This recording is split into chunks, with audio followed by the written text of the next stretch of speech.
Hello everybody, a lot of you were asking for my personal predictions for both the presidential and Senate elections this November. So I went ahead and compiled both maps based on what I personally believe will be the final results when all is said and done.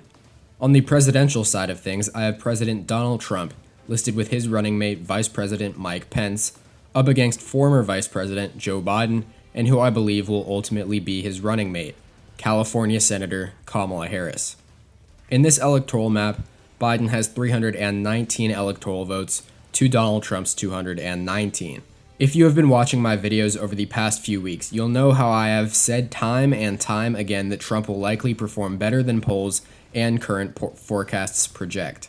And believe it or not, 319 electoral votes for Biden is by far one of the most moderate projections out there. As you can see, contrary to most forecasts and polls, I have Trump holding on to Texas, Georgia, North Carolina, Ohio, and Iowa, even though Biden leads in polling averages in each of those states and is projected to win each of them in most forecasts. Nonetheless, I do have Biden flipping the states of Arizona, Wisconsin, Michigan, Pennsylvania, and Florida. I also have him taking Nebraska's 2nd congressional district, which only went to Trump by around 9,000 votes in 2016. Biden is almost sure to win the popular vote by a larger margin than Clinton did, and it would be completely unsurprising for him to take the district here in 2020. There isn't too much to know other than all of that, with all of the other states pretty much being relatively safe for either party. However, I did list Alaska, Utah, Kansas, Missouri, Indiana, and South Carolina as likely red. This is due to the expected popular vote victory for Biden that will likely see him perform well in those states, and personally, I could see them in the 10 to 15 point margin for Trump at the end of the day. And moving on to the U.S. Senate map, I have it as 51 seats to the Republicans and 49 to the Democrats.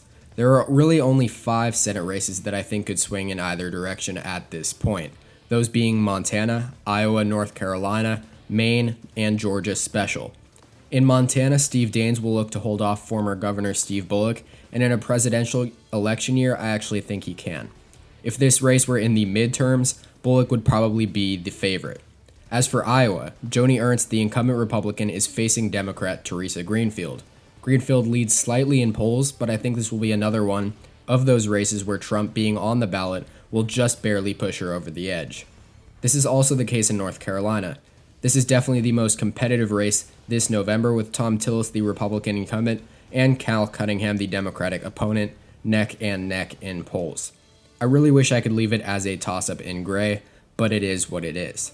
As for Maine, Republican incumbent Susan Collins went from one of the most popular senators in the country to arguably the most hated.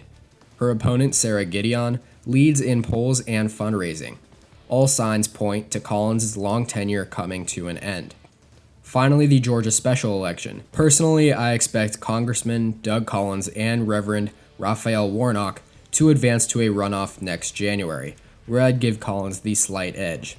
This is a tough race to call, though, with 4 candidates in good positions at this point. Arizona and Colorado are the 2 most likely Democratic flips, while the Republicans will in all likelihood flip Alabama.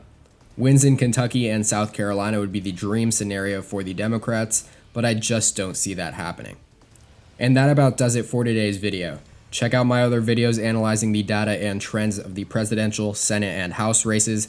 Thank you all so much for watching. Make sure to like and subscribe if you have not already, and tune in next time.